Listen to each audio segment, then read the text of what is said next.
پاپوناشویلی پهلوان گرجی یک تگ سفید به بر کرده است و کامرانشاه اوستوپیریان باشد با یک تگ سبز گشتین میگیرد.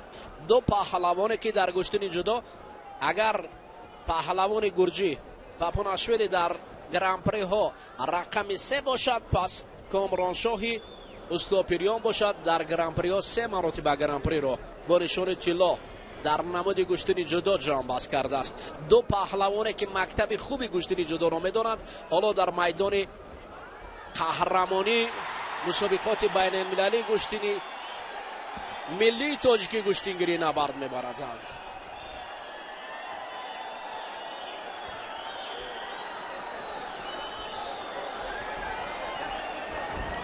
اوه، یک بدن مسعود کامرانشاه.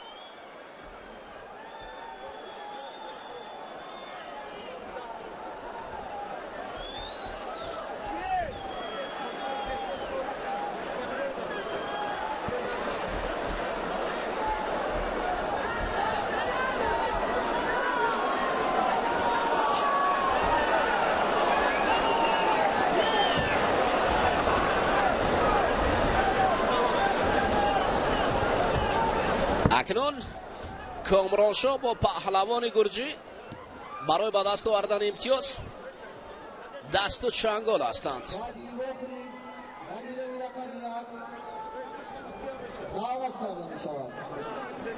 نماینده جمهوری تاجیکستان شریف نظریوف و نماینده جمهوری تاجیکستان تیمور رحیموف.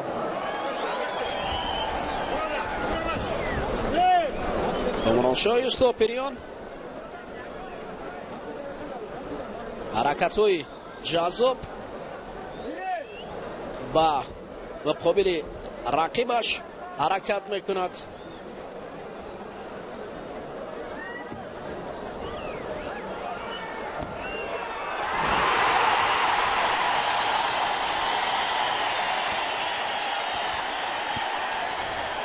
حرکت از هر دو جانب.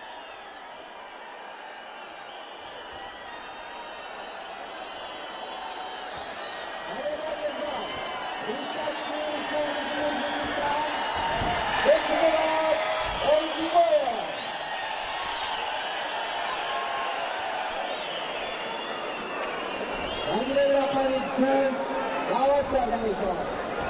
نماینده جمهوری تاجیکستان تیمور رحیموف و نماینده جمهوری تاجیکستان شریف نظریوف.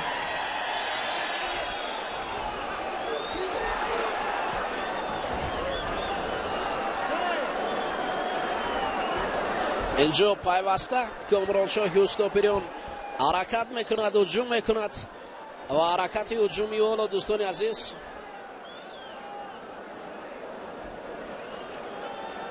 یک بدن فقط داده است برای او.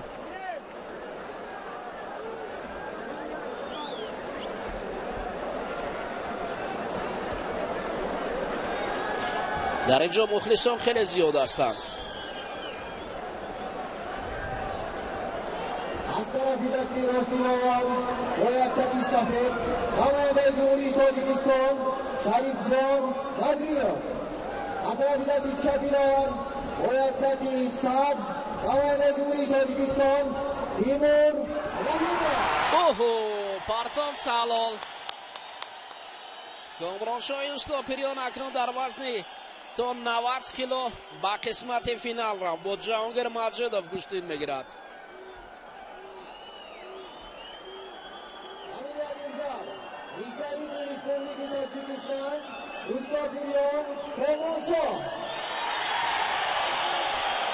جهانگیر مجیدوف با کامرانشاه اوستوپیریان برای به دست آوردن نشان طلا، انیکترش برای به دست آوردن جایزه در وزن تا 90 کیلو مبارزه میبرند.